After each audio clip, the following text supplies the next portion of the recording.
चेहऱ्यावरचा आनंद बघूनच तुम्हाला समजलं असणार ही सगळा बोजा बिस्तारा गुंडळून आली वाटतं दीदीकडं.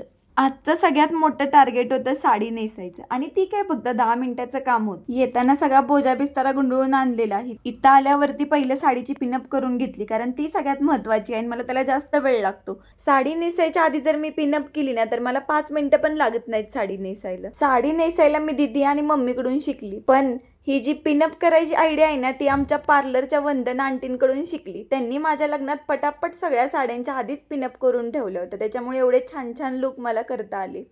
मंगळसूत्राच्या किती पण वेगवेगळ्या डिझाईन आल्या ना तरी पण मला अशीच डिझाईन आवडते. 10 मिनिटाचं मला टायमिंग दिलं होतं तर मी 10 मिनिटात आवरून तयार आहे.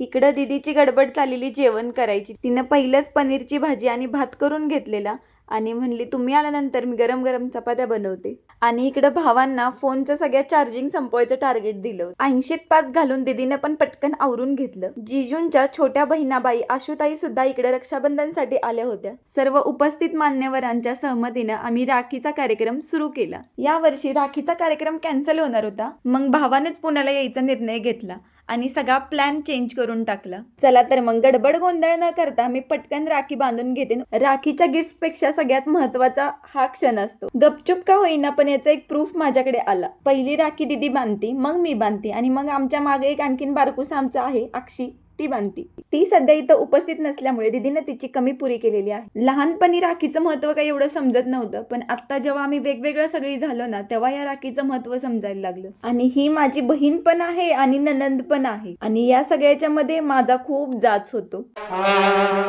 परफेक्ट जिजूंसाठी एक परफेक्ट नाम. खूप छान असा राखीचा कार्यक्रम झाला. दीदीला आणि मला 500-500 रुपये ओवाळणी दिलेली, तर मी ती 500 रुपये खूप जपून ठेवणार आहे कारण ती त्याच्या पहिल्या पगारातले 500 रुपये होते. भेटूयात मग पुढच्या व्हिडिओमध्ये. बाय.